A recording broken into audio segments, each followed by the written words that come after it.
On Thanksgiving, my parents handed my sister Dana a $13,000 cruise. She screamed. Then they handed me a card.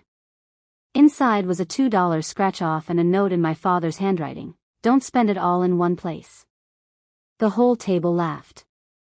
I'm Avery Crawford. I was 34, the daughter who never needed anything. So I smiled, slipped the card into my coat, and drove home.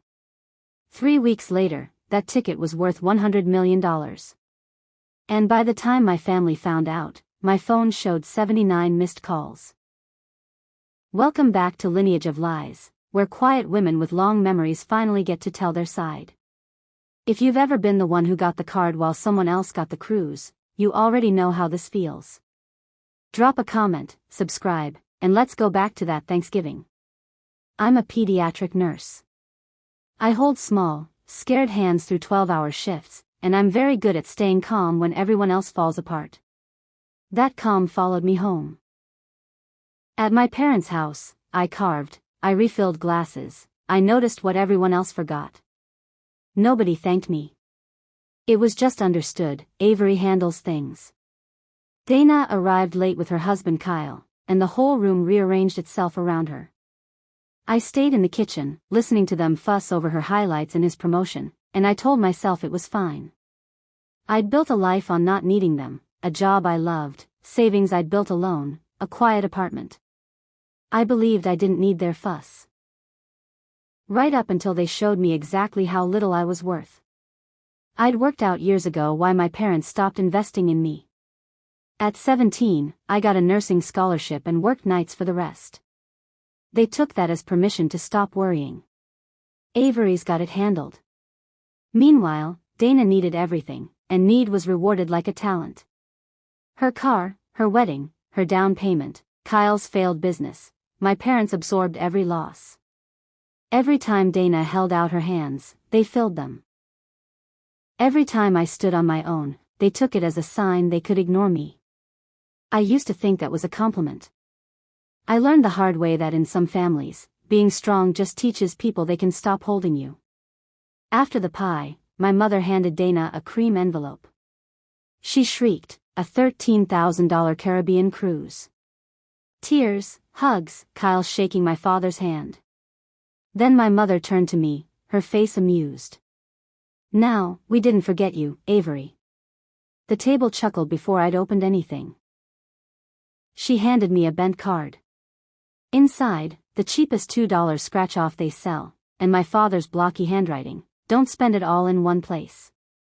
Everybody laughed, not a cruel laugh, a warm, comfortable family laugh. Because Avery doesn't care about stuff. I smiled and said, thanks, Dad. And something in me went very quiet. Dana leaned across the table, cruise brochure still in hand, and said with all teeth, oh, don't be like that, Avery. It's the thought that counts. I've turned that sentence over 1,000 times. She was right in a way she didn't intend. The thought did count. The thought was that my sister was worth $13,000 and I was worth $2 and a joke. The cruise was the gift. The thought was the wound. I didn't argue. I didn't make a scene. But instead of leaving that card on the table, I slipped it into my pocket. I told myself I'd scratch it later. But I think I kept it because it was evidence. Proof, in my father's handwriting, of exactly what I was worth. I drove home in the dark. I didn't cry. I just felt clear, the way you feel after a fever breaks. I stuck the card on my fridge with a magnet, his handwriting facing out, don't spend it all in one place. I'm not sure why I did it. Maybe I wanted to stop pretending. For years I'd let the small cuts close over, told myself I was imagining the favoritism. But that card was not imaginary. It was right there. Putting it on the fridge was my way of finally saying, in my own kitchen, this is real, and it is not okay, and I am allowed to know that. Let me say something directly, because some of you have a card like mine. Maybe it's the holiday you weren't invited to, or the call that never comes. If you've spent years telling yourself you're imagining it, hear this, you're probably not. And you're allowed to put it on the fridge and look at it. That's not bitterness. That's just refusing to lie to yourself anymore. The ticket sat there almost a week before I scratched it. A Thursday after a brutal shift. I'd nearly lost a kid, one of those nights that hollows you out. I poured cheap wine, saw the card, thought, let's spend the $2. I took a coin and scratched at the kitchen counter, barely looking. First number matched. Then another. Then another. My nurse brain recognized an emergency before my feelings caught up. I set down the coin, read the instructions 3 times, matched the numbers a fourth, slow, the way I double-check a medication dose. This was claim at lottery headquarters. I stood in my kitchen at 11 at night, a $2 gag gift in my hand, and understood my life had just split into before and after. I didn't sleep. I sat up with the ticket in a sandwich bag, protect the evidence. In the morning, I called in a personal day and quietly drove to the lottery office. They confirmed it. $100 million. I didn't scream. I didn't cry for joy. The dominant feeling was fear. I'd heard the stories, winners bankrupt, hunted, ruined. Sudden change, even good change, is dangerous if you don't manage it right. So while someone else might have called everyone they knew, I told no one. Not a soul. Not my best friend. Not my family. I found a lawyer, Patricia. First thing she asked, have you told anyone? When I said no, she smiled. Good. You may be the first sensible winner I've ever met. She taught me the thing that saved everything. In my state, I could form a trust and the trust could claim the ticket. My name would stay sealed. The world would only know a local resident had one. And the order was everything. Set up the trust before you claim. Once your name is on that giant check, you can never take it off. For 2 weeks, while my family planned Dana's cruise wardrobe, I did the most important administrative work of my life. We named the trust something boring, 2 ordinary words and LLC. Patricia's firm claimed the ticket. The money moved into accounts I'd learned to manage slowly. No press conference. No giant check photo. Just a quiet legal transaction that turned a scratch-off from my fridge into a fortune no one could trace. And then I did the strangest thing. I went back to work. Same scrubs. Same small, scared hands. Not one person knew. Every shift reminded me who I was underneath the number. I wasn't a jackpot. I was a nurse determined not to let the luck unmake her. The story broke, single winning ticket for $100 million sold in the area, * no name. Just the trust and the number. My town lost its mind. My family talked about it constantly. Dana texted, * did you hear someone around here won $100 million? Crazy. Imagine. My mother guessed the hardware store man. My father guessed someone from his old union. They ran through every name in town, and the daughter they'd handed a $2 ticket 3 weeks earlier never came up. The idea that boring, independent Avery could be sitting on that money didn't compute. I was furniture. Furniture doesn't win the lottery. I texted back something breezy and felt something new, not hurt, not longing, power. During those quiet weeks, I made a list, not of things to buy, but people to honor. At the top, Aunt Carol. My mother's younger sister. She came to my school plays when my parents were at Dana's recital. She taught me to drive. She mailed me $20 in college, for something fun, not something sensible. She was 60, quietly terrified of losing her house to medical debt, and had never asked for help. I paid off every cent anonymously. She'd never know.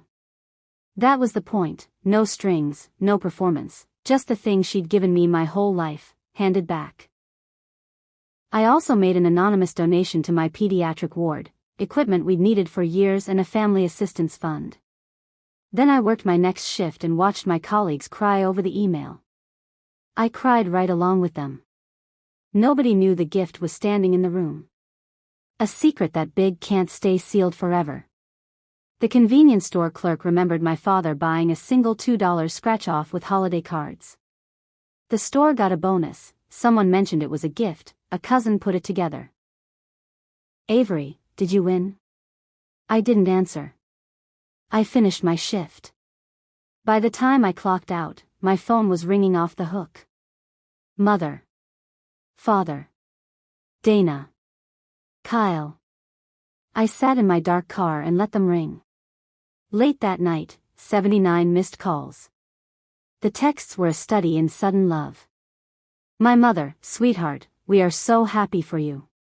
Call Mom right away. We love you so, so much." Dana, "OMG Avery, I'm crying happy tears. You deserve this. Family sticks together." Kyle, "Huge congrats. When you get a sec, I've got some really smart ideas for protecting that money." Not one said, "I'm sorry." In their minds, nothing needed apologizing for. The $2 ticket hadn't taught them anything. The $100 million had just made me worth calling. I texted my mother once, "I'll come to Christmas. See you then." I chose Christmas because I wanted the whole room, aunts, cousins, grandparents, to hear. Private is where my family does its best erasing. Not this time. Christmas at my parents' house was a different country. When I walked in, the whole room turned toward me like sunflowers. My mother rushed me. "There's my girl." My father jumped up. Presents with my name on them, big ones. They steered me to the good chair, pressed wine into my hand. I let them perform for a few minutes. I wanted to see the whole show before I spoke. When the room was warm and certain it had won me back, I set down the wine. "Can I say something?" The room hushed. 3 weeks ago, I couldn't have gotten them to quiet down if I'd stood on the table. Now you could hear a pin drop. I stood and took out the card. 3 weeks ago, my parents gave Dana a $13,000 cruise. They gave me this. I held it up, bent, his handwriting plain. A $2 lottery ticket. The note says, "Don't spend it all in one place." Everybody laughed. "It's the thought that counts," Dana said. She was right. The thought was that she was worth $13,000 and I was worth $2. I set the card on the coffee table. I kept it. For the first time I stopped pretending. My whole life, Dana got cruises and cars. I got keychains, expired coupons, $2. I always told myself I was imagining it. This card was too clear to argue with. So I put it on my fridge and finally believed what it was telling me. I looked at my parents. Then I scratched it. It was worth $100 million. I claimed it quietly, through a trust. And in those 3 weeks, before any of you called, I paid off Aunt Carol's medical debt anonymously, because she came to my school plays. I gave a gift to my children's hospital.